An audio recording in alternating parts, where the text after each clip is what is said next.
5, 4, 3, 2, 1.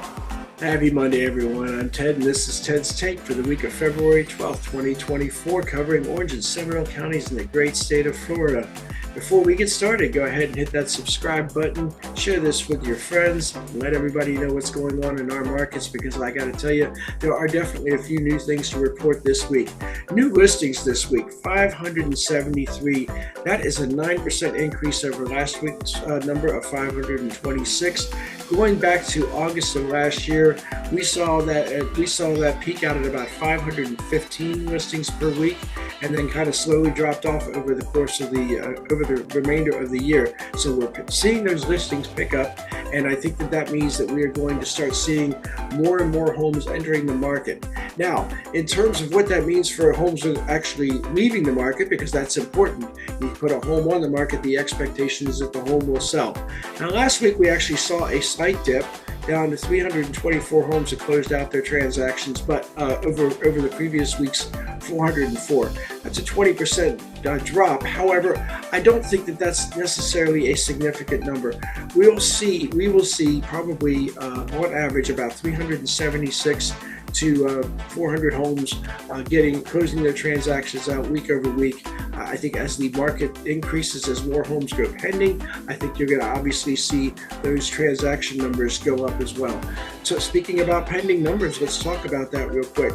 583 homes went pending last week. So 573 new listings, 583 pending listings. What does that tell you? It tells you that there's definitely more buyers on the market.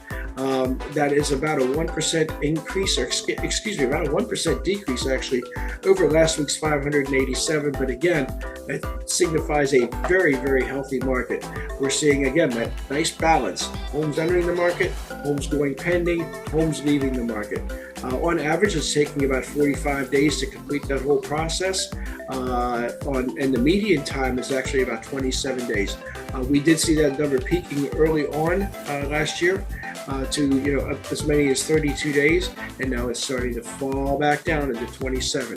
Let's talk real quickly about the number of homes that expired last week. We did see that number at 29 from that increase of 556 the week before. Again, I think I told you last week that I expected that 56 number was probably, I wouldn't call it an aberration. It was the end of the month, and I think what you were seeing was just a lot of contracts that typically end at the end of the month. 22 to 32 is really about the average. The 56 last week actually pulled the four-week number up to about 34 per week. Now, let's look at the number of active homes on the market. Yes, so the number of single-family homes on the market now totals 2,731. The median price on those homes, $539,775, with a total of 1,857 pending this week. Now that number again is an increase from last week's number of 1,742.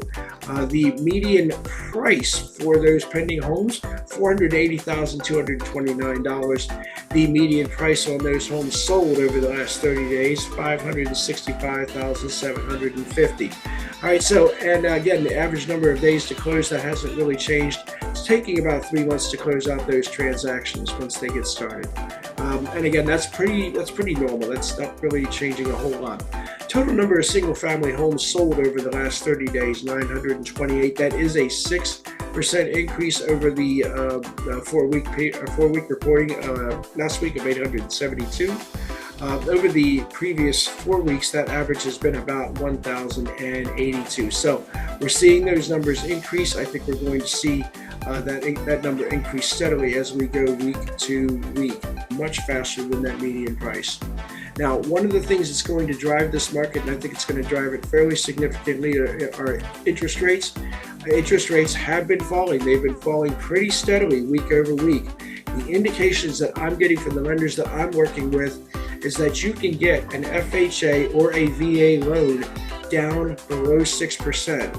I think if you want to look and investigate that a little bit closer, what that's going to mean is more and more buyers coming off the sidelines, starting to think about entering the market. as those jobless, again, there's other market indicators out there as well. The unemployment numbers dropped significantly. The number of new jobs created increased significantly. All of these factors are going to drive optimism in the market. They're going to drive new buyers off the sidelines, or people who have maybe been renting for the last year or so off of the sidelines, and it's going to put them into the marketplace. So if you're a buyer, what that means is that you're going to face increased competition. If you're a seller, it also means you're going to face increased competition for your home. All we have to do is make sure we price it correctly. When we price it correctly, we can actually be looking at multiple bids on every single property that we list, and that is our goal.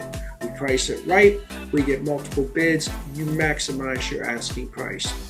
Listen, if you want more information about your sector of the market, I do cover, like I said, Orange and Seminole counties.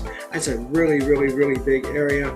I do narrow down on a lot of smaller areas within that region, and I can pull those numbers for you anytime. If you're interested in what's going on in your particular market, in your particular neighborhood, if you're interested in what your home property or your home value might be worth, reach out to me today.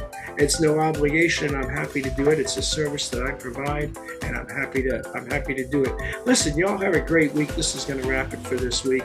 Y'all have a fantastic week, and take care of each other. Oh, and once again, be kind.